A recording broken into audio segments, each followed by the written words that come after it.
네, 살다 보면 의미 없는 시간을 보내고 있다고 느껴질 때가 있습니다. 상황이 바뀌지 않고 또 무의미한 시간들 속에서 무작정 기다려야 하는 그런 때가 있습니다. 지금 우리가 하고 있는 일은 전혀 가치가 없는 일들인 것만 같습니다. 진짜 해야 될 중요한 일이 있는데 자신은 하찮은 일에 매여서 옴짝달싹 할 수 없는 것 같은 그런 시간들 말입니다. 저에게는 군대 3년 3개월이 저의 그런 시간이었습니다. 정말 쓸데없는 일을 하면서 시간을 보내고 있다는 생각이 들었습니다. 왜 여기서 오리걸음을 해야 되는지, 왜 저기서 저렇게 뜀박질을 해야 되고 선착순을 해야 되는지, 이해할 수 없는 상황들, 왜 똥물에 처박아 놓고 전투수영이라고 부르는지, 뭐 이런 것들을 하나도 이해할 수 없는 상황 속에서 그것을 견디고 버텨야 하는 그게 너무 싫었습니다. 그래서 어떻게든 주말만이 되기를 간절히 기다렸죠. 예, 그래서 저는 장교였으니까 출퇴근했으니까 이제 대구로 그 시간 6시간 반 걸리는데 어떻게든 대구로 내려와서 학생들 만나고 가면 살아있는 것 같고 또 휴가 때만 기다려가지고 수련회 참석하고 이런 것들만 의미 있게 여겨지고 나머지 모든 시간들은 그냥 할 일 없이 그냥 보내는 시간들 같은 그런 느낌으로 있었던 것 같아요.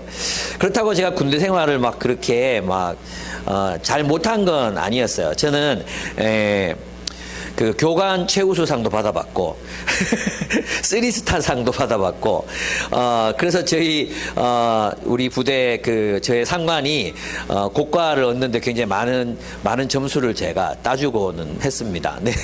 그리고 항해 대회 나가서 1등도 했습니다. 우리 전단에서 1등도 했습니다. 그랬는데 그 잘 못 산 건 아닌데 생각해보면, 뒤돌아보면 후회되는 게 굉장히 많아요. 조금 더 그 시간들의 현재적인 의미를 가지고 살았으면 어땠을까. 물론 그때만 부하들한테도 정말 잘해주고, 내 나름대로 인격적으로 대하고, 상관한테도 충성하려고 애를 썼던 것 같아요. 그래서 상관들이 저를 되게 예뻐해줬던 기억이 나거든요. 그럼에도 불구하고 이렇게 돌아보면, 내가 충분히 그 시간을 충실하게, 성실하게 살지 못했다는 후회가, 조금 많이 남을 때가 있어요. 그래서 군대 생활 이렇게 돌아보면 제 인생이 약간 흑역사 같은 그런 느낌이 들 때가 사실 있습니다. 바울을 둘러싼 상황도 그랬습니다. 바울을 둘러싼 상황은 바뀐 것이 전혀 없었습니다. 유대인들은 2년이 지났어. 2년. 24장 27절을 보면 2해가 지난 뒤에라고 2해 동안 재판을 안 하고 그냥 바울을 억류해 두고 있는 거예요. 그러니까 그냥 구속해 놓고 아무 일도 진행하지 않은 채 2해가 흘러가고 있었습니다. 보르기오 베스토가 벨릭스의 후임으로 직책을 맡게 됐다. 그런데 벨릭스는 유대 사람의 환심을 사고자 하여 바울을 가두어 채로 내버려 두었다. 이게 2해나 흘렀어요. 그러니까 어떤 의미 없는 시간들 어떻게 생각해 보면 내가 바울은 그렇게 생각하지 않았어요. 그런데 내가 바울이라면 이 시간은 정말 쓸데없는 시간 같다. 의미 없이 지나가 버리는 시간 같다. 정말 해야 될 중요한 일들 나가서 복음 전해야 되고 교회 세워야 되고 세계 선교를 위해서 헌신해야 되는데 그런 일을 하나도 못 하고 있고 내가 여기 발목이 잡혀서 뭐 하고 있는 건가? 하나님 뭐 하시는가? 이런 생각이 아마도 들었을 것 같습니다. 이때 바울의 마음은 어떤 생각이 들었을까요? 근데 바울은 저와 같이 생각하진 않았던 것 같아요. 뒤에 가보면 바울은 굉장히 멋지게 이 시간들을 또 보내고 있습니다. 유대 총독이 벨릭스에서 베스토로 바뀌었습니다. 총독이 바뀌자 이제 대제사장족 유대인들은 베스토를 찾아가서 바울을 고발합니다. 사형시켜달라고 또 고발하고 떼를 쓰는 거예요. 이 바울을 가이사랴 감옥에서 끌어내서 예루살렘으로 오게 해서 재판을 하라고 베스토에게 요청하고 있습니다. 그러나 그들은 재판이 아니라 불법적인 살해를 계획하고 있었죠. 이것은 명백히 율법에서 금지하고 있는 거거든요. 증인 없이 재판 없이 사람을 죽이는 것, 심판하고 죽이는 것은 율법에 배치되는 일이었어요. 근데 그들은 하나님을 위한다는 열심을 핑계로 무고한 한 사람을 죽이려 하고 있습니다. 우리 주변에도 이런 사람들 만날 수 있습니다. 기득권을 지키기 위해서 진실을 의도적으로 외면하는 사람들을 설득할 방법이 없습니다. 우리 이런 사람들, 즉 까닭 없이 우리를 미워하는 사람들을 만날 때가 있습니다. 이때는 그들을 피하고 하나님께 탄원하는 것이 답입니다. 그런 사람들을 설득하고 감동을 주고 변화시켜서 입장을 바꾸겠다고 생각하는 그것은 불가능한 일입니다. 여기 지금 이 유대인들을 보십시오. 바울이 그렇게 진실을 말하고 팩트를 들이대고 설득을 하고 또 읍소하고 했지만 이들은 2년 동안 감옥에 갇힌 그 2년 동안 어떻게 하면 저 새끼 죽일까 오직 그 생각만 하고 있는 겁니다. 성경에는 있잖아요. 이런 악인들이 있다고 말해요. 악인들이 있다. 악으로 완전히 치우쳐져서 이제 비가역적으로 돌아올 수 없는 사람들이 있어요. 예, 이걸 우리가 인정해야 돼요. 이런 사람들은 피해야 돼요. 맞서서 싸우거나 아니면 막 설득해가지고 어떻게 바꾸거나 혹은 어떻게 막 감동을 시켜가지고 내가 좀 더 잘하면 내가 좀 더 열심히 하면 이 사람 입장이 바뀌겠지 태도가 바뀌겠지 생각하는 건 그것은 불가능한 목표라는 거예요. 미워하겠다고 작정한 사람들입니다. 그리고 나는 너를 삐딱하게 보겠어라고 결단한 사람들 앞에서 우리가 뭘 어떻게 바꿀 수 있겠습니까? 그렇죠. 그래서 있잖아요. 바울은 어떻게 합니까? 피합니다. 예. 그들에게서 달아나려고 황제에게 읍소하거든요. 황제. 그들의 재판을 받지 않으려고 그들을 피합니다. 그래서 여러분에게 드리고 싶은 말씀은 뭐냐면 살다가 이런 사람들 어제도 이제 청소년 그 다윗산지 리더들하고 얘기하면서 한 사이코패스한테 당해가지고 막 이제 자매 하나가 잘 안 우는데 눈물을 글썽거리면서 막 이렇게 얘기를 하는 거예요. 그런데 한 형제가 말하기 왜 우리나라 이런 사람들 리더가 많아 이렇게 얘기하니까 한 형제가 어느 조직인데 10% 정도는 사이코패스인 것 같아요. 이 사람 피해가 딴 데가 또 그런 사람들이 또 있다는 거예요. 또 있대요. 예. 그래서 또 이런 사람들은 무능하기 때문에 딴 데도 안 간대요. 붙박이로 고인물 돼가지고 사람들 괴롭힌다고 이렇게 얘기하더라고요. 그래서 다들 끄떡끄떡 하면서 네가 참아라 이렇게 얘기했어요. 문제는 뭐냐 하면 결국은 우리가 이런 사람들 만나잖아요. 피할 수 있으면 피해야 돼요. 근데 못 피해. 물리적으로 피할 수가 없어. 그럼 어떻게 해요? 마음의 거리를 둬야 되는 거죠. 마음으로 거리를 둬야 돼. 어떻게든 접촉을 피해야 돼. 여러분들 있잖아요. 이런 사람들 때문에 마음을 졸이고 내가 잘못한 게 뭔가 내가 뭘 잘못해서 이 사람이 이럴까 내가 좀 더 잘하면 상황이 바뀌겠지 생각하지 말라는 거예요. 우리 그리스도인들이 있잖아. 하도 우리가 죄인이라는 소리를 많이 들어가지고 이런 일들을 우리가 겪게 되면 마치 그 책임이 모두 자기에게 있는 것처럼 생각할 때가 많거든요. 예. 그런데 안 그럴 때가 많아요. 그럴 때 어떻게 하라는 거예요? 거리를 두라는 거예요. 거리. 그 사람의 가스라이팅 속으로 들어가지 말라는 거예요. 영향받지 않기로 결단하는 것. 그들의 영향력을 벗어나기 위해서 애쓰는 것. 이게 우리가 해야 되는 노력이에요. 여러분 있잖아요. 그래서 여러분이 무조건 착한 아이로 살아야 된다는 생각을 버리셔야 돼요. 그리스도인들은 그냥 착하게만 사는 사람들이 아니에요. 여러분 예수님께서 뭐라고 기도하셨어요? 주기도문에 제일 마지막 기도가 뭐예요? 다만 악에서 구하옵소서예요. 다만 악에서 구하옵소서. 그 악에서가 뭐라 그랬어요? 다만 악인들에게서 우리를 구하옵소서라 그랬죠. 다만 악인들에게서 우리를 구하옵소서. 이게 주기도문의 정말 중요한 기도들 중에 가장 중요한 마지막 부분의 기도가 다만 악인들에게서 우리를 구하옵소서예요. 예. 무슨 뜻이겠습니까? 이 악인들에게 손에서 벗어나는 것, 이것을 우리 그리스도인들이 날마다 기도할 필요가 있습니다. 그래서 여러분 이건 분별해야 되겠죠. 이 사람들이 진짜 악인인지 악인도 아닌데 우리가 막 거리 두고 막 사실 지가 악인일 수도 있어요. 우리가 이제 잘 분별해 보면 자기가 악인일 수도 있는데 그런 걸 잘 분별해서 진짜 악인을 만나거든. 도망가야 돼. 도망. 그리고 거리를 피할 수 없다면 거리를 두자. 그리고 저 사람이 나에게 영향을 미치지 못하게 만들자. 적어도 심리적으로 영향을 끼치지 못하게 거절하자. 이렇게 여러분이 결단하시는 게 필요합니다. 그래서 그 사람들의 비난, 그 사람들의 어떤 칭찬, 또 그 사람들의 어떤 많은 회유책, 또는 공포감 조성, 위기감 조성, 이 모든 것들에 말려들면 안 돼. 그래. 나는 너에 대해서 할 일을 다 했어. 그러나 우리가 할 일은 뭐예요? 우리의 할 일을 하는 거, 우리의 할 일을. 말려들지 않고 하나님의 뜻을 묻고 하나님이 하라고 하시는 일들을 하고 있으면 돼요. 아시겠죠? 그래서 여러분이 이 세상에서 악을 분별하고 그 악을 분별하고 악인들에게서 하나님 나를 구원해 주십시오라고 탄원하는 것, 이게 진짜 필요해요. 어제 한 그 자매가 이제 막 당하고 나서 정말 좋아하는 아이돌이 있는데 그 아이돌 생일 잔치를 하면서 마음이 좀 풀리는가 했는데 이 응어리가 안 풀리더래요. 그래서 어제 이제 와서 리더 특강 들어야 되는데 그 조이풀 특강 들어야 되는데 특강 시간에 4층에 올라가서 기도했대요.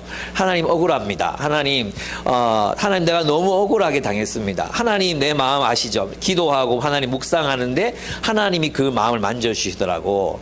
예, 결국은 있잖아요. 사람들에게서 여러분이 어떤 정당성을 인정받아서 위로를 받겠다. 이 생각 포기해야 돼. 그 생각 포기하고 하나님 옆에 가셔가지고 여러분 미안해요. 예. 여러분 그 대상이 악인들이라면 하나님 앞에 그 문제를 가지고 가. 하나님 앞에 탄원해야 돼. 하나님 앞에. 하나님과의 그 친밀함 속 가운데 들어가. 하나님 만나야 돼. 그러면은 하나님께서 그 마음을 풀어주시는 거예요. 그래서 자매가 기도하고 내려오더니 하나님이 자기 마음 만져주셨다고. 이제 풀렸다고 얘기하더라고. 예, 우리 그런 거 아시죠? 그래서 여러분 하나님으로부터 위로받고 하나님으로부터 정당성을 인정받고 그리고 여러분이 할 일을 선택하고 그 할 일을 해 나가시면 됩니다. 어쨌든 이 베스도는 무슨 생각인지 예루살렘으로 올려라 라는 이 유대인들의 이 요구를 들어주지 않습니다. 유대인들의 말을 따를 생각이 없어 보입니다. 왜 그런지는 잘 모르겠어요. 아마도 바울이 로마 시민이었던 것을 알고 있었기 때문에 예루살렘의 종교 법정에 맡길 일이 아니라 로마가 판단해야 되는 일이라고 아마 생각했던 것 같아요. 또 벨릭스가 업무 인계를 해줬을 거 아니에요. 그때 이제 어떤 그런 일들 때문에 아마 베스도가 유대인들이 예루살렘 지금 와 계실 때 바울을 올려서 재판합시다 이랬을 때 그 말을 거절하고 가이사랴로 내려갈 때 가이사랴의 법정 공식 법정이 있으니까 로마의 법정이 있으니까 거기 가서 재판하자라고 제안을 합니다.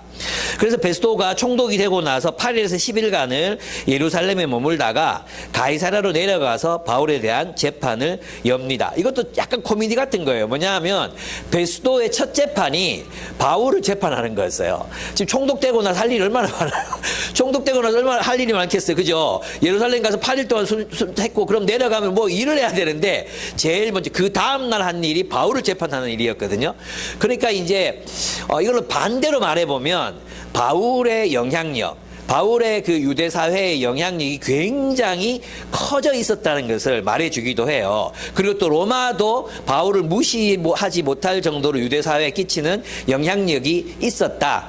이것을 이제 얘기해주고 있는 부분이에요. 그러니까 우리가 바울의 이야기들이 그냥 뭐 동화 속의 이야기들처럼 그런 얘기가 아니라 그 당대에는 굉장히 역사적으로 굉장히 중요한 어떤 사건들, 바울의 재판은 아주 그 유대 사회에서 중요한 사건이었다는 것을 알 수 있습니다. 오죽하면 총독 바뀌고 나서 첫 재판이 바울 재판하는 거였으니까요. 그렇습니다. 그래서 이제 가이사랴에서 재판을 하는데 이때 이제 아마도 이 예루살렘에서 가이사랴까지 꽤 거리가 있잖아요. 거기서 내려와서 하라 그러니까 걸어가가지고 그 재판에 참여하려면 이 대제사장들과 유대인들이 나이도 많고 얼마나 짜증이 났겠어요. 지금 화가 잔뜩 나 있는 그런 상황 속에서 재판이 시작되고 있습니다. 바울이 재판석에 나타나자 예루살렘에서 내려온 유대 사람들이 바울에게 무거운 죄목을 걸어서 고발을 합니다. 그 무거운 죄목이란 반란죄, 뭐 반란수괴죄, 뭐 적어도 이 정도였겠죠, 그죠? 혁명을 일으키는 어떤 이런 죄들이라고 아마 생각했을 것 같아요. 그런데 증거가 없었습니다. 증거. 여러분 바울을 죽이려고 하면 증거를 수집했어야 될 거 아니에요. 증거를 2년 동안이나 죽이려고 하면서도 증거 하나를 제시하지 못하고 있어요. 오늘날로 말하면 이 사람들이 검사들인데 어느 나라 검사들처럼 진짜 어느 나라 생각나더라고요. 예, 그죠? 되게 진짜 무능한 검사들이에요. 정말 무능한 검사들. 몇 년을 팠는데도 증거가 안 나와. 지금 이제 바울도 2년 동안을 팠는데도 증거가 없어. 반란수괴죄로 얘기를 했으면 뭐 이게 있어야 될 거예요. 증인들도 있고 증거도 있어야 될 거 아니에요. 증거가 없는 거예요. 참 무능한 검사들입니다. 바울은 자신의 결백을 그들 앞에서 주장합니다. 나는 유대 사람의 율법이나 성전이나 황제에 대하여 아무 죄도 지은 일이 없습니다. 바울은 끝까지 당당합니다. 사실 있잖아요. 우리는 어떻게 해요? 우리는 어떤 입장이에요? 바울 편이잖아요. 우리는 바울 편이기 때문에 바울의 무죄함을 이미 알고 있어요. 그래서 있잖아, 야, 이 나쁜 놈들 막 이렇게 되잖아요. 이 바울을 고발하는 사람들 보고 이 나쁜 놈들 2년 동안이나 그 살기 등등해가지고 살인을 이기지 못하고 죽이려고 하는구나. 진실 뭐 이게 증거도 없이 막 우리는 이렇게 생각한단 말이에요. 근데 여러분 있잖아, 이 바울이 투옥된 이 사실은 사실 그리스도인 사회에서도 굉장히 껄끄러운 사건이었어요. 껄끄러운. 뭔가 이게 설명을 해야 되는 사건이었단 말이에요. 설명을 해야 되는. 여러분, 그리스도인들이 전부 다 바울을 지지했을 거라고 생각하시면 안 돼요. 왜냐하면 서신서 중에 한 군데에서 바울이 뭐라고 말하냐면, 너희는 감옥에 갇힌 나를 부끄러워하지 마라.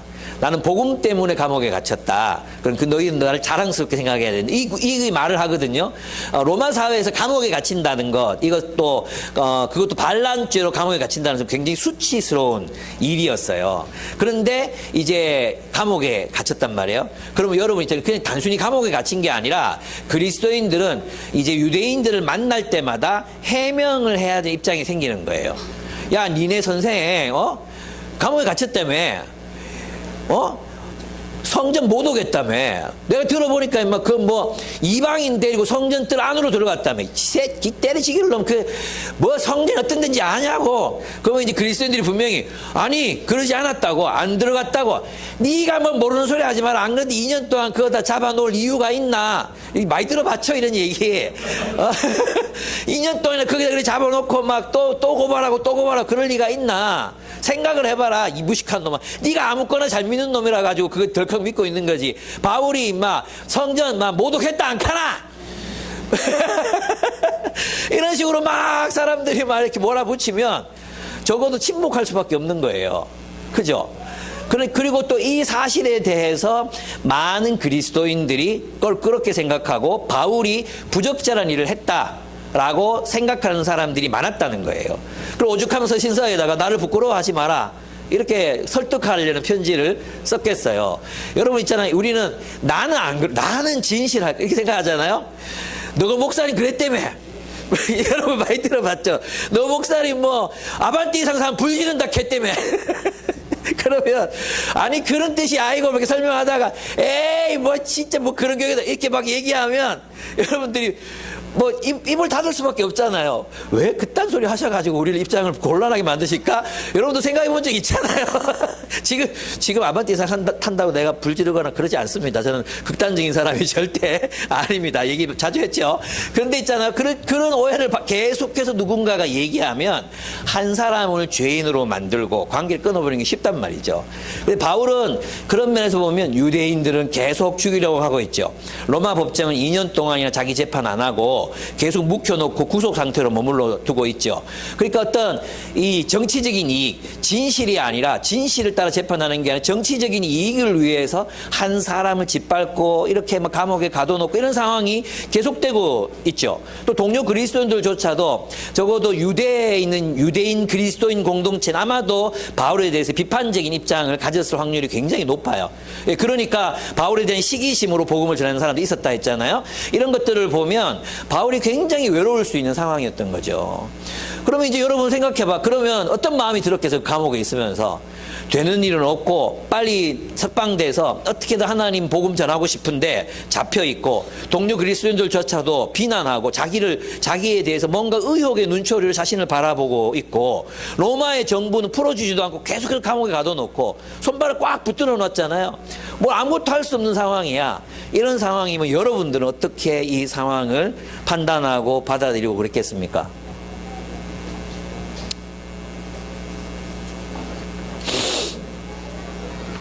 그렇습니다. 베스도가 바울에게 이제 예루살렘으로 가서 자신 앞에서 재판을 받으라고 또 회유합니다. 또 생각이 바뀌어가지고 예루살렘에 가서 내 앞에서 재판을 받아라 이렇게 얘기해요. 보면 이게 있잖아요. 마치 신뢰감을 주는 듯한 말이잖아, 그죠? 내 앞에 내가 너 재판할 테니까 걱정하지 말고 예루살렘으로 가서 재판을 받는 게 어떠냐. 완전히 나쁜 새끼. 진짜 있잖아요. 유대인들에게 정치적인 환심을 사기 위해서 하는 것인데도 마치 바울 편이 돼 있는 것처럼 말을 하잖아, 그죠? 이때 바울이 뭘 분별합니까? 이 새끼가 이거 웃기고 있네. 진짜 이걸 판별하잖아. 분별하고 나는 지금 내가 로마의 법정에서 재판을 받고 있고 로마인에 대해서 사형에 관한 재판을 하려면 황제가 사형 언도를 내려야 되거든요. 로마 시민에 대해서는. 그러니까 이 재판을 왜 나를 종교 문제라고 유대인들에게 올리려고 하느냐. 나는 로마 시민이다. 황제에게 판단을 받아도 받겠다라고 황제의 법정에 상소하게 됩니다. 이것을 있잖아요. 바울이 유대인들의 음모를 벗어나고 또 베스도의 악한 의도를 판별하고 벗어나기 위해서 자기가 가지고 있는 모든 자원, 지위, 능력, 이 모든 것들을 다 활용해서 어떻게든 악으로부터 달아나는 모습들을 이제 볼 수 있죠. 이게 이제 그리스도인의 올바른 태도라고 할 수 있습니다. 그냥 하나님의 뜻만을 기다리고 하나님 어떻게 해주시겠지를 기다린 게 아니라 자신이 할 수 있는 최선을 다하면서 하나님께서 어떻게 하실지를 두고 보았던 겁니다. 이게 바로 우리 그리스도인들의 태도라고 할 수 있습니다. 그렇습니다. 바울은 이제 이 베스도의 이 본심을 알아차리고 넘어가지 않습니다. 만약 베스도가 이 재판을 정치에 활용하려고 한다면 바울은 이제 살아남을 수 없을 것이고 로마에서 복음을 선포하려는 계획도 무산될 수밖에 없었을 겁니다. 그래서 그는 예루살렘으로 가는 게 아니라 오히려 그러니까 이런 거죠. 바울이 이것을 딱 계획했던 건 뭐냐면 자신이 무죄 판결을 받을 수 있는 가능성, 즉 베스도에게 재판을 받아서 무죄 판결을 받을 수 있다는 가능성보다도 로마로 가는 것이 더 중요했다는 거예요. 바울에게는. 그러면 그것은 왜 중요했을까요? 하나님이 로마로 가라 그랬거든요. 로마에 가서 할 일이 있다고 말했거든요. 그러니까 그는 오히려 자신의 무죄 판결을 받는 그 일보다 더 중요하게 여긴 게 뭐예요? 로마에서 복음을 전하는 일, 소명이 더 중요했다는 거죠. 예, 이게 바로 바울이 일관되게 보여주고 있는 이 모습이에요. 그러니까 바울은 개인의 어떤 영역이나 이익이나 이런 것보다도 항상 뭘 생각합니까? 목적, 소명, 하나님의 뜻, 그것이 무엇인가를 알고 로마로 가는 길이 있다면 그것은 황제에게 상소하는 일이다 생각하고 황제로 가는 길을 선택합니다. 그렇습니다. 베스도는 이제 자신이 총독이 된 사실을 이제 축하하러 온 아그리빠와 베니게에게 인사를 받습니다. 이 아그리빠는 어떤 사람인지 아시죠? 우리 미술학원에 가면 이제 머리 뽀글뽀글하고 얼굴은 저같이 생긴 사람이 있어요. 저는 아그리빠를 볼 때마다 저를 닮았다는 생각을 여러분 안 그런지 모르겠는데, 하여튼 얘가 하여튼 그 사람인데, 이 사람은 굉장히 화려하게 아내와 함께 차려입고 나서기를 굉장히 좋아했던 그런 사람이라고 합니다. 그래서 잘 차려입고 이 말이 굉장히 화려하게 이렇게 자신을 치장하고 나타났던 그런 모습을 말합니다. 베스도가 처음 하는 재판인데 모르겠는 거예요. 어떻게 결정해야 될지. 황제에게 상소했으니까 로마 시민이니까 황제 앞에서 재판을 받을 권한이 있잖아요. 그러니까 보내야 되는데 뭘 써서 보내야 될 거 아니에요. 죄목 같은 걸 써가지고 보내야 될 거 아니에요. 근데 아무리 생각해봐도 바울은 죽을 짓을 하지 않았어. 반란을 일으키거나 소요를 일으키거나 또는 이 세력들을 규합해서 이를 도모했거나 증거가 하나도 없는 거야. 그래서 정치 선배인 아그리빠에게 이걸 물어보는 겁니다. 예. 어떻게 할까? 그래서 이제 여기서 재판이 목적이, 이건 재판이 아니고 기소해야 될 조건을 찾기 위해서 시험 삼아 테스트해 보는 거예요. 근데 결과가 뭐였죠? 결과는 아그리빠도 황제에게 상소를 하지 아니하였다면 놔주면 됐다. 이렇게 무죄다. 이렇게 얘기해요. 그러면서 이제 바울의 무죄함을 누가는 로마 법정에서 바울이 무죄하다는 사실을 계속해서 이제 어필하고 있는 장면이기도 합니다. 그런데 이제 바울은 여기에서 이제 이 도무지 베스도도 어떤 제목을 적용해야 될지 모르는 상황이었어요. 그래서 바울 황제에게 보낼 자료를 만들기 위해서 이 일에 아그리빠와 베니게를 끌어들입니다. 이로 인해서 그들 앞에서 이제 바울은 자신과 복음을 변호할 그런 기회를 얻게 됩니다. 네, 여러분. 우리들에게도 이런 시간들이 있을 수 있습니다. 무의미해 보이는 시간들. 중요한 일을 해야 되는데 발이 묶여서 아무것도 할 수 없고 그저 시간만 지나가기를 기다려야 할 때가 있습니다.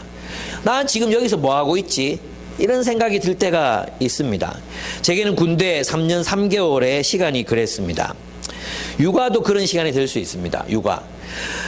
빨리 애 키워놓고 하고 싶은 일 하고 싶고 뭔가 더 중요한 일을 하고 싶은데 그런 생각이 하루에도 수십 번 들죠. 내가 애 똥기저귀 가는 사람인가 생각도 들고 또 뭐 지금 애는 언제 크나 막 날 수십 번 주문을 외워 빨리 크라 주문을 외우지만 그게 다 때가 돼야 크지. 때가 돼야 학교를 가고 때가 돼야 크지. 그게 막 크는 것도 아니거든요. 예, 저희도 아이들한테 주문 빨리 독립해라. 또 뭐랄까 얘들이 대학을 졸업하려면 내 나이가 70인데 그때까지 내가 살아있을 수 있겠나. 이 별 생각이 지금 다 드는 그런 상황들이거든요. 청소년 시기도 그렇습니다. 애들도 있잖아요. 수학을 왜 공부해야 되니? 맨날 묻습니다. 애들 수학을 왜 공부해야 되는지 모르겠다고. 일상생활에 쓰이냐고. 한 개도 필요 없는 거 나 와 공부해야 되는지 모르겠다고. 애들도 똑같은 이런 시간들을 겪습니다. 영어는 번역기 돌리면 되는데 왜 쎄빠지게 단어를 외우는지 모르겠다고. 그죠? 우리도 그렇게 우리가 설득이, 나도 잘 모르겠다. 그래, 공부를 해야 되나 말아야 되나. 그래도 해야 될 걸 뭐 이렇게 이제 억지로 이제 넘어갈 때가, 있습니다. 특별히 이제 오늘 요새 명은이가 이제 그 뭐 검정고시 준비한다고 그거 하고 있거든요. 고전 국어 열심히 고전 국어. 내가 봐도 뭔지 한 개 뭐 외국어 같아. 외국어를 보는 것 같아. 이걸 아빠 이거 왜 해야 되는지 모르겠다고 막 이렇게 얘기할 때 나도 모르겠다. 이런 일들이 있습니다. 바울도 그랬습니다. 바울은 지금 부당하게 대우를 받고 있습니다. 판결을 내려주지 않아서 2년이나 감옥에 있어야 했습니다. 근데 생각을 해보면 있잖아요. 바울에게 이 2년의 시간이 없이 만약 벨릭스가 무죄 판결을 하고 내보냈으면 바울은 쥐도새도 모르게 사라졌습니다. 그죠? 바울은 쥐도새도 모르게 사라졌을 거예요. 그러니까 바울을 하나님은 어쩌면 우리 인간적인 관점에서 보면 이해할 수 없는 감금의 시간, 이해되지 않는 그런 무의미한 시간, 이해되지 않는 쓸모없는 시간, 이 시간들조차도 하나님께서는 바울을 향한 계획을 척척 실행하고 계셨던 거예요. 그래서 그리스도인들에게는 의미 없다, 무의미하다, 지금 내가 아무 쓸데없는 일을 하고 있다, 그저 돈이나 버는 일을 하고 있다, 이런 시간들 허비하고 있는 시간이 있을 수 없다는 것입니다. 왜냐하면 그 모든 시간들이 하나님의 계획 안에서 작동하고 있다는 것을 믿는 사람들이 바로 그리스도인이기 때문이에요. 그래서 바울은 있잖아요, 이 시간 속에서 그냥 허송세월하지 않습니다. 이 시간 속에서 자신이 할 수 있는 최선을 다합니다. 그래서 그에게 이런 아그리빠와 베니게가 나타났을 때는 그들과 함께 온 귀족들에게 힘껏 복음을 전합니다. 가이사라에서 감옥에 갇혀 있을 때에도 뭘 했겠습니까? 그 자유롭게 어느 정도 자유로웠기 때문에 편지를 씁니다. 편지를 쓰고 사람들을 만나고 복음을 전하고 사람들을 불러서 아마 교회들을 강건하게 하는 일, 자기가 할 수 있는 최선의 일들을 했을 것입니다. 이것이 그리스도인의 자세입니다. 여러분, 우리가 의미 없는 시간, 쓸모없어 보이는 이 시간이 다 지나고 나야 내가 어떤 중요한 일을 할 수 있을 거라고 생각하는 게 아니라 지금 바로 이 시간이 하나님의 계획 속에서 뭔가가 발효되고 있고 성장하고 있고 발화하고 있는 시간이라는 것을 여러분이 기억하셔야 한다는 것입니다. 아까는 이 바울의 투옥이 많은 연약한 그리스도인들에게는 시험거리가 되고 거치는 돌이 분명히 되었을 것이지만, 그러나 많은 신실한 그리스도인들에게는 바울의 이 투옥은 도전을 주었습니다. 감옥에까지 가면서 복음을 전했는데 우리가 여기 이렇게 있으면 안 된다. 그래서 빌립보서에서 보면 담대함을 얻어서 복음을 전하는 사람들이 생겼다고 이야기하고 있습니다. 바울의 투옥은 그들을 더욱 단합하게 만들고 분발하게 만들었습니다. 그렇습니다. 바울이 감옥에 있는 동안 어쩌면 각 지역 교회의 리더십은 그 지역에서 성장하고 있었습니다. 바울이 없었기 때문에 그 리더들은 더 경각심을 가지고 자신들의 공동체를 이끌었을 것입니다. 복음은 교회의 리더십은 성장하고 있었고 복음은 이제 성도들을 통해서 전파되고 있었습니다. 바울은 가이사랴 감옥에서도 복음을 전했고 사람을 길렀습니다. 아그리빠와 베니게 그리고 그 자리에 배석했던 로마의 귀족들 모두에게 복음을 전할 수 있었습니다. 그가 할 수 있는 최선을 다합니다. 여러분 그렇습니다. 로마로 이송당할 때 이제 이 판결이 나잖아요. 그래서 로마로 가서 재판 받자. 배 타고 가이사랴 이 극지방에서 배 타고 이태리를 넘어가지고 저 로마로 갑니다. 근데 어떤 일이 일어납니까? 파산해요. 파산. 배가 부서져요. 배가 부서 난파당해가지고 막 어떻게 막 배 조각 가서 다 살았어요. 이런 상황이 우리에게 생겼으면 우리 대부분은 아마도 감옥에까지 있었는데 진짜 뭐 바자 나올 뻔했는데 이게 잘 가다가 뭐 이 배가 터져가지고 막 다 죽게 생겼어요. 그럼 해변에 앉아가지고 와 진짜 이 먹고 이런 생각 들만하지 않습니까? 죽다 살아나가지고 이 먹고 있는 생각이 들만하지 않습니까? 근데 파산하는 그 상황 분명히 베껴진다. 이 날씨에 지금 초랑은 분명히 베껴진다. 이 경고했는데 또 배 타고 나가가지고 결국은 깨지잖아요. 근데 바울은 거기에서도 할 수 있는 최선을 다해요. 그들을 설득하고 죄수들을 죽이지 않게 하고 그리고 다들 안전하게 메리데 섬이 그 섬에다가 착륙시키고 또 그들 전부가 그리스도께로 돌아오도록 복음을 전합니다. 이게 그리스도인의 자세입니다. 그리스도인은 환경에 지배당하지 않습니다. 환경의 인도를 받지 않습니다. 그리스도인은 하나님의 인도를 받습니다. 하나님의 뜻이라면 그 상황 속에서 최선을 다해갑니다. 근데 우리가 이런 바울 같이 우리의 어떤 처지 어떤 상황 속에서도 하나님의 뜻을 묻고 먼저 그 나라와 그 의를 구하고 소명을 따라 살기로 결정하면 우리가 행할 수 있는 범위가 점점 넓어져요. 우리의 주도권과 우리의 영향력이 점점 커지거든요. 그런데 인생을 실패하며 사는 사람들 특징이 있어요. 어디를 가든지 불평하는 거예요. 뭘 하든지 불만을 가지는 겁니다. 예. 아까 얘기했잖아요. 여기 있다가 저기 가면 더 낫겠지. 거기 가면 또 그런 사이코패스 10% 너무 많지 않나? 끔찍한데 또 그런 사이코패스 또 만나요. 또 저기 가면 괜찮게. 거기 가면 또 다른 또 복병이 또 기다리고 있어요. 거기는 소시오패스가 있다든가 하여튼 뭐 그런 식으로 계속 그런 일들이 일어나게 되거든요. 결국은 뭡니까? 도망가는 게 아니라 우리가 강해질 수밖에 없다는 것입니다. 우리가 강해져야 돼요. 강해진다는 게 뭐냐? 어떤 상황 속에서도 즉 바울처럼 내가 가난하나 부하나 모든 처지에 자족하는 법을 배웠노라. 나는 가난해도 주를 위해 살 수 있고 부해도 주를 위해 살 수 있는 그런 능력을 배웠다. 내가 믿는 자에게 능치 못할 일이 없다 하셨는데 나는 능치 못할 일이 없다. 이 무슨 말이 모든 일을 다 할 수 있다는 뜻이 아니라 내가 어떤 상황 속에서든 감옥에서든지 난파선에서든지 황제의 궁궐에서든지 나는 하나님의 나라를 위해 살아갈 수 있는 사람이 되었다. 어디에서든지 능치 못할 일이 없다고 고백할 수 있는 사람이 되었던 것입니다.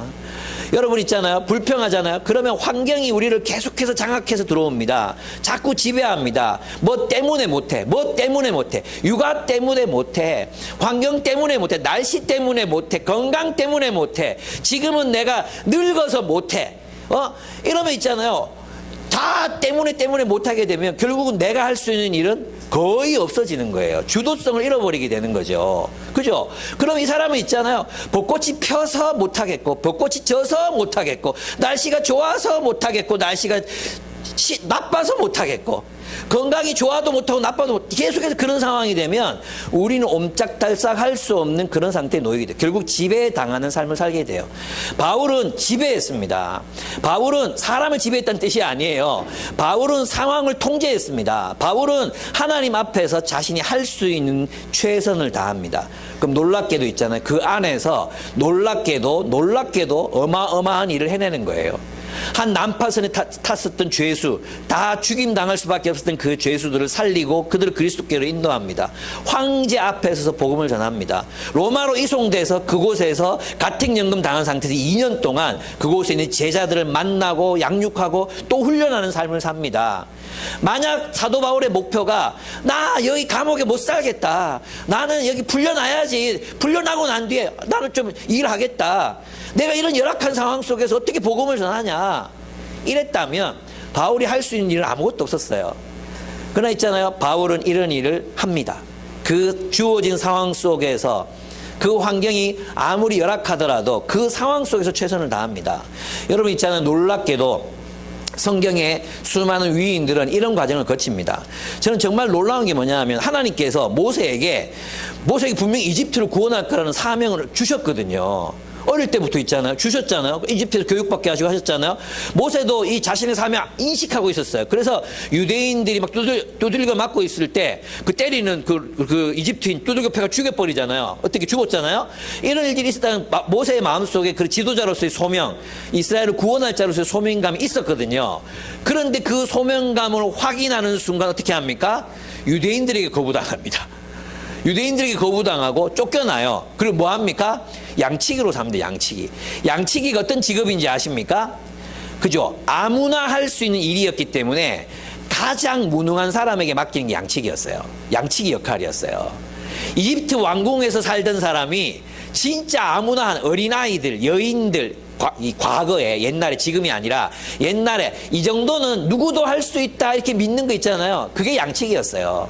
여러분 이제 그리스에 가면은 산에서 양치는 사람들이 있거든요. 그리스 사람이 아니에요. 그 사람 다 알바니아에서 온 사람, 돈 벌러 온 사람들. 그런 사람들이 하는 일, 그런 허드렛 일, 그게 양치기였어요. 모세는 민족의 지도자가 될 운명이었는데 그 상태로 40년을 삽니다. 근데 그게 헛된 시간이었을까요? 하나님께서 때가 되었을 때, 그 광야에서 발효된 사람이 되었을 때 불 가운데 나타나셔서, 타지 않는 불꽃 가운데 나타나셔서 너는 세상을 해방시키는 사람이 될 것이다. 너는 이 세상에, 이 이집트에서 노예된 사람들을 해방시키는 사람이 될 것이다. 명령하셨고 모세는 리더가 됩니다. 여러분, 모세뿐만입니까? 다윗도 그랬습니다. 정말 얼마나 거창하게 왕으로 임명받습니까? 사무엘이나 직접 온 이스라엘의 아버지, 온 이스라엘 존경만한 아버지가 비밀리에 찾아와가지고 아들들 다 불러 모아놓고 너 다 아니다. 너 르우벤 너 다 아니다. 막내를 불러와라. 다윗을 불러옵니다. 그죠? 그리고 네가 장차 이스라엘을 다스릴 왕이다. 기름 붓습니다. 얼마나 감동적인 순간이었습니까? 다윗은 당장 왕 될 줄 알았습니다. 그때부터 일어난 일이 뭐였습니까? 사울에게 창 던지키고 막 벽에 박힐 뻔하고 있잖아. 이거 생각만 해도 끔찍하거든. 누가 나한테 돌 던져도 난 겁나는데 창으로 막 벽에 막 던져도 벽에 창이 벌 박혀. 우와, 이게 한두 번이 아니야. 이런 일들이 일어나고, 그리고 광야로 쫓겨나가지고 정말 사냥감처럼 쫓기는 신세가 되고, 정말 쓸데없는 시간, 정말 왕이 되기 위해서 쓸데없어 보이는 그런 시간들을 광야에서 보냅니다. 그리고 그는 왕이 됩니다. 요셉은 어땠습니까? 꿈으로 막 형들이 절하고 하늘의 별들이 절하고 지도자가 된다고 하나님께서 막 부풀려 놓고는 형들이 절하더이다 막 자랑하게 해놓고는 어떻게 합니까? 노예로 팔아버리십니다. 노예로 팔려가서는 또 좀 살만한가 싶었더니 감옥에 처박힙니다. 감옥에 가서 또 풀려나나 싶었더니 자기가 꿈 해몽해준 그 사람 자기 잊어버려서 더 삽니다. 쓸데없어 보이는 시간들, 아무런 의미 없어 보이는 시간들 감옥에서 보냅니다. 감옥에서. 근데 그 시간들을 통해서 요셉은 애굽의 지도자가 되도록 발효되고 준비되고 발화 상태가 됩니다. 여러분, 그리스도인들에게는 쓸모없는 시간이 없습니다. 그리스도인들에게는 필요 없는 시간이 없습니다. 우리의 모든 시간은 이 세상의 크로노스적 시간을 사는 게 아니라 우리의 모든 시간들은 우리가 감옥에 있든지 왕궁에 있든지 우리가 가택연금의 상태에 있든지 가난하든지 부자가 되든지 어떤 상태에서든지 우리는 카이로스의 시간, 하나님의 하나님의 사건이 벌어지는 그런 위대한 시간을 살아갈 수 있는 사람들이 바로 우리들이기 때문이에요. 그래서 여러분의 시간을 구속하십시오. 여러분의 그 시간들, 의미 없어 보이는 시간, 할 일 없어 보이는 시간, 쓸데없어 보이는 시간, 진부해 보이는 그 시간, 내가 이렇게 살려고 내가 지금 이렇게 살고 있나, 이런 시간들을 하나님 안에서 구속해 내십시오. 그리고 그 시간들을 하나님을 섬기고 이웃을 섬기고 하나님의 영광을 드러내는 시간들로 바꾸어 가시기 바랍니다. 내가 할 수 없다고 말할 게 아니라 내가 할 수 있는 최선을 찾아서 그리스도를 섬겨 가시기 바랍니다. 하나님은 그런 사람을 쓰십니다. 핑계대지 말고 불평하지 말고 불만하지 말고 여러분이 할 수 있는 최선의 일들을 하면서 주님을 섬기는 삶을 살아가시기를 바랍니다. 그렇습니다. 하나님을 신뢰합시다. 하나님은 선하신 분이십니다. 그분은 바울을 잊지 않으셨습니다. 여러분, 바울의 버려진 것만 같은 이 2회 동안의 시간이었지만 하나님께서는 그 시간이 바울에게 필요하다고 생각하셨어요. 우리 입장에서 보면은 이거 쓸모없는 시간 아니야? 우리 입장에서 보면은 이거 불필요한 시간 아니야? 우리는 그냥 직행했으면 좋겠어요. 뭔가 나를 통해서 뭔가 위대한 일이 바로 나타났으면 좋겠어요. 그러나 하나님의 계획은 우리와 다릅니다. 어쩌면 우리가 되게 힘들어 보이는 이 시간들이 하나님의 계획 속에는 또 다른 도약의 기회가 될 수도 있고요. 또 이 시간들이 뭔가를 안정시키는 시간이 될 수도 있고요. 이 시간에 우리가 알 수 없는 일들이 하나님 안에서 일어나는 시간이 될 수도 있습니다. 아멘. 하나님을 신뢰하십시오. 그리고 기다리며 인내하며 살았으면 좋겠습니다. 감동적인 설교가 2주 동안 이어지고 있습니다. 짧게 또 끝냈는데 오늘은 같이 찬양하면서 함께 좀 묵상하고 기도했으면 좋겠어요. 제가 예전에 많이 불렀던 찬양인데 주님의 시간에 이 찬양 우리 함께 드리면서 좀 묵상하고 기도했으면 좋겠습니다. 네, 함께 기도하겠습니다. 지금 이 시간 의미 없이 흘러가고 있는 듯해 보이는 이 시간, 아무 쓸모없어 보이는 시간들이 흘러가고 있는 것 같아 보이지만 여전히 하나님의 시간은 우리 가운데 흐르고 있습니다. 하나님께서 우리의 시간들을 의미 있게 만들어 가실 것입니다. 문제는 우리가 하나님의 뜻을 묻고 그 뜻이 주님의 때에 이루어지기를 간절히 구하는 마음으로 하루하루 내게 주어진 삶을 최선을 다해 주님의 소명 붙들고 주님의 뜻을 붙들고 하나님의 나라를 붙들고 살아가는 길입니다. 우리가 그렇게 성실하게 살아내는 날들이 되게 해달라고 기도합시다. 내가 감옥에 있든지 풀려나든지 파선한 배에 오르든지 왕궁에서 서게 되든지 그 어느 곳에서도 내가 그리스도를 위한 삶을 살아가겠습니다. 의미 있는 시간들로 바꾸어 가겠습니다. 그렇게 주님 앞에 결단하면서 나아갔으면 좋겠습니다. 함께 기도하시겠습니다.